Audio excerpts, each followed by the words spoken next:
All right, ladies and gentlemen, boys and girls, children of all ages, fellow Pandemonium travelers, this is Seattle Pandemonium Shutdown Day 249 by my count. Man, that count is getting high.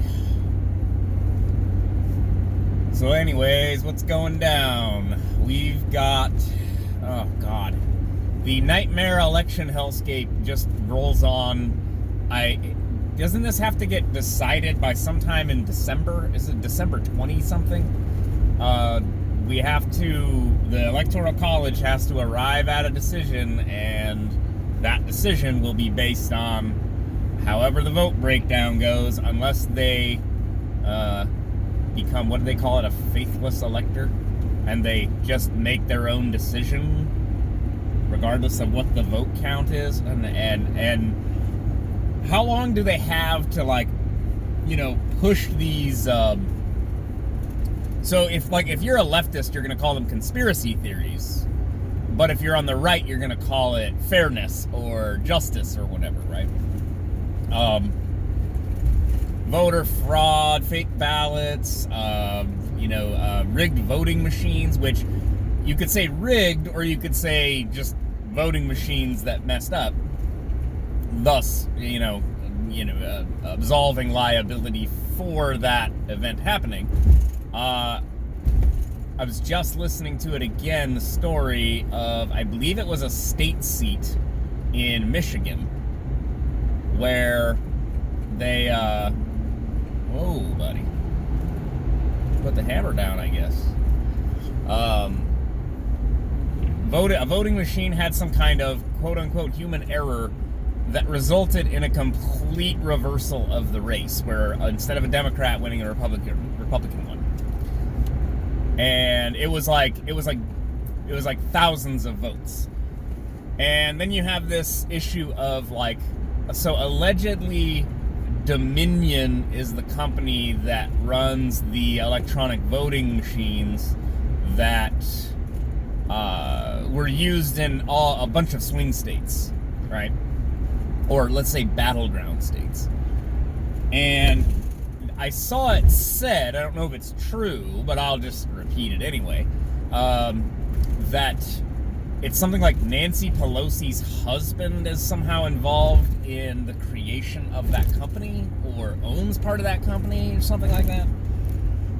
So you have this issue of voter disenfranchisement, which I endlessly hear liberals complain about, right? Voter suppression.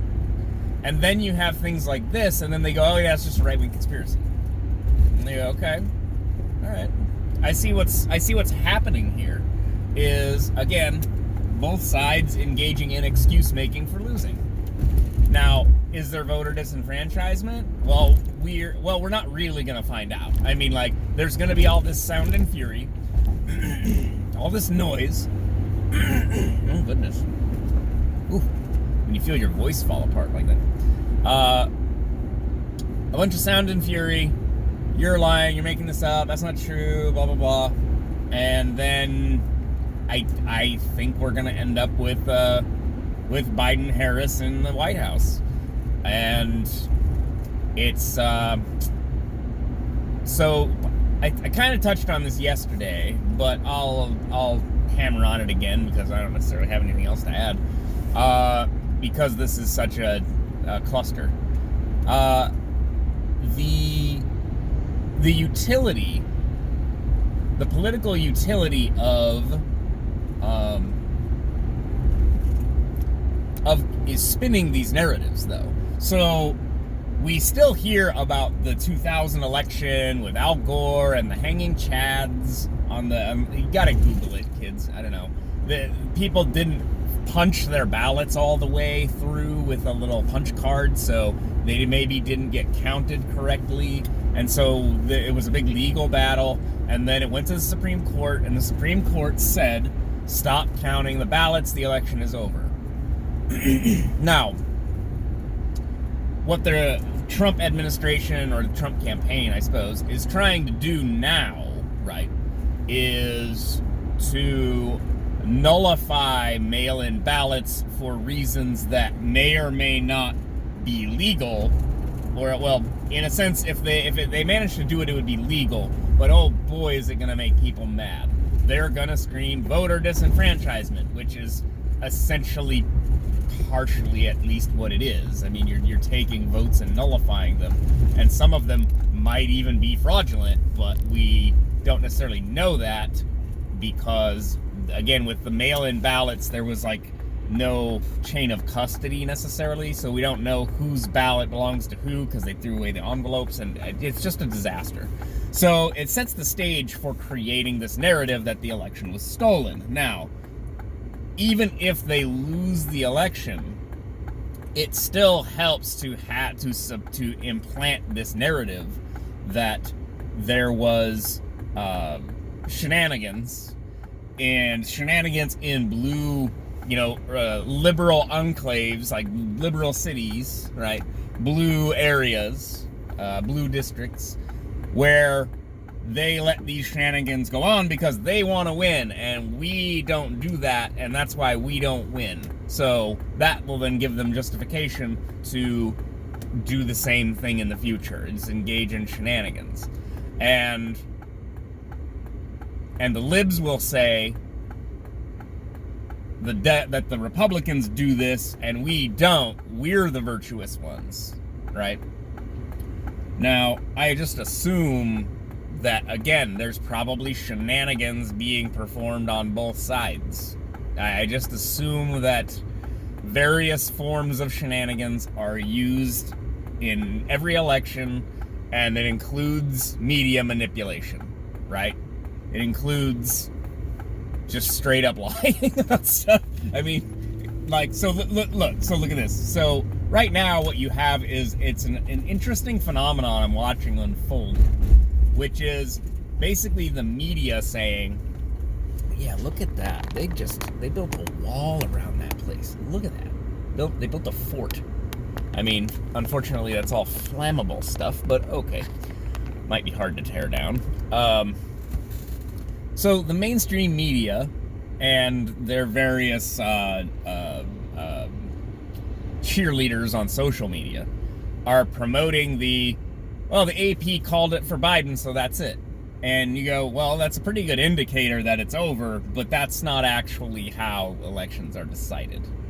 Elections are decided by, I believe, the FEC, is the Federal Elections Commission, and they have to, I assume, review, finalize, certified, voter counts from every state, and then say definitively, this is who won, because you have situations like voting machine errors that completely reverse an election result.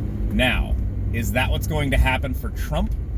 I don't think so, because in some of these states there's just such a wide margin that you would have to nullify so many votes that, like, it's just gonna, you'd have to have really solid proof that there were shenanigans, and they're pumping up this, like, oh, there's 11,000 poll workers or whatever, not strippers, people who work at the election polls, get your mind out of the gutter, poll workers who are saying there were shenanigans, and they have sworn affidavits and all this stuff, and it's like, okay, I mean, that is essentially eyewitness testimony is the idea, but eyewitness testimony is notoriously incorrect or unhelpful or inaccurate, right? And of course, this is open to partisan, partisanry, is that a word? Partisan politics. Like, people can go, I don't like the outcome, so I'm gonna say that I maybe saw someone do something that is improprietous, and it will result in like nothing. I mean, what will this actually mean, and how do you even get this to court in time to actually process all this stuff and get some kind of outcome where, again, endgame stuff here, that there's something that actually changes the final vote counts. And then we deal with the rioting that will result from an upset that occurs in the courts. And I'm not saying we shouldn't do whatever it is we prove and find. That is what we should do if we can prove it in a court that there's shenanigans. But we will, and I am afraid this will this will become part of the adjudication process, is, okay, if I say this is over, or if I say these votes don't count and this state then went to Donald Trump and it flips the electoral college vote, and then there will be rioting, which there will be rioting, and chaos and rage, that will influence their decision, and they'll just sort of go, yeah, well, in a previous case, we kind of ruled this way, so just to avoid the issue. Or, if it goes all the way to, like, the Supreme Court, well, then they can be partisan too. I mean, they have their values, and they're meant to rule based on values and precedent, and if they can balance the values against the precedent, then they can swing the vote in another direction. I don't know. Again, like, nobody knows what's going to happen, and it's both. Again, I feel like what we're going to end up with is Biden-Harris, and he's going to be kind of a lame duck. He's probably not even going to serve all 4 years. I mean, I just don't see it. And then we'll have President Harris, which is going to just be the cringiest thing imaginable. Oh, it's going to be terrible. But hey, on the plus side, we'll have, like, at least once a week, Biden won't be able to call a lid, and he'll have to address the press, and they'll softball him a bunch of questions. The complete opposite of what's been going on under the Trump administration, by the way. They will softball him questions. He'll ramble incoherently often. There'll be gaffe videos of him, descending into being moribund. And then we'll have Kamala Harris being all weird and less likable than Hillary Clinton, which is quite an accomplishment. But yeah, so again, poisoning the well, right? So poisoning the well of the discourse, right? Like the media, they're lying, they're trying to declare Biden the winner. That's not who decides the winner, although, yeah, they can count too. I know, you can count and you can look and you can go, well, that state has more votes. But again, it's not decided by the media, and it's not decided by you reading the AP, election results map and going, well, look, that state's look at the electoral college vote. This is the outcome. And you're like, yeah, kinda. Yeah, kinda. Because again, 2000 election, it went all the way to the Supreme Court, and they intervened, and they said, yeah, stop counting votes, it's over. Maybe there was more ballots, so it would have changed it and made it flip for Al Gore. And so then you endlessly hear libs complain about that election. So that then again opens the door for Republicans to contest elections, say they're stolen, and then endlessly complain about it.